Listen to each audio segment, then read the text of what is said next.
नाव Ashwini Rafa आहे. मी Mahadurga school इथे राहते. आता सध्या सकाळी 8:30च्या दरम्यान माझा डॉग बाहेर जसं बसला होता. ते येऊन त्याला मारायला स्टार्ट केला. नंतर आम्ही बोलले, की "काय झालंय? कशाला मारतोयस तू?" तर तो बोलतोय, की "याला सोडणार नाही, मारणार आम्ही." आम्ही डिफेन्ससाठी गेले, तर फक्त ते चॉपर आहे ना, ते काढला त्याने असं घुसवायसाठी. माझा भाव आला आणि त्याने मला डिफेन्स केला. हे पण आले तिकडे. पण रिटर्न ते एवढं मारहाणी चालू झालं ना, मग आता आम्ही वाचायला घरी गेलो. आतमध्ये असं दमलो होतो. ते पूर्ण घर-बीर सगळं तोडून टाकलं त्याने. आणि तो बोलतो सोडणार नाही. मी तुला बघितलंय. आता तुला माझे जे मित्र आहे ना, तो पण सोडणार नाही. कापून टाकेन तुला.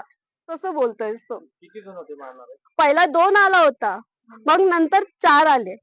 त्यांना तुम्ही ओळखतात का? कोणी नाही. कोणालाही कोणाला ओळखत नाही. नाही. या संदर्भात तुम्ही पोलीस स्टेशनला काही तक्रार हो, केली? गेले होते सकाळी आम्ही 9:15 पर्यंत गेले होते. तिकडे एक जाऊन बसले. ते बोलतात, की "नाही, आहे थोडा टाईम थांबा. आता जस्ट आले ना तुम्ही." अर्धा तास झाला होता आम्हाला जाऊन तिकडे. ब्लिडिंग पण होत होती. खूप ब्लिडिंग होत होता. पण लिहून काही साईन दिला नाही त्याने. मग हे एक ऑफिसरने त्यांना बोलले, की "द्या त्यांना खूप रक्त वाहतोय, द्या."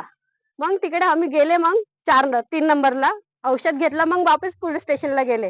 पण तिकडे एफ-आय-आर आत्तापर्यंत दाखल केला नाही त्यांनी. आता इकडे आले आम्ही. आता तुम्ही डीसीपी कार्यालयाला भेट दिलेली आहे. त्याला भेटले काय ते त्यांची बोलले, की "आम्ही पाठवलाय. तुम्हाला काय गोष्ट झाल्या आहे ते आम्ही बघतो. कसं झालंय, कोण होते, केवढे लोक होते. व्हिडिओ पण आहे, सगळं आहे आम्हाला आमच्याकडे. पोलीस प्रशासनाकडे तुमची काय मागणी राहते? प्लीज आम्हाला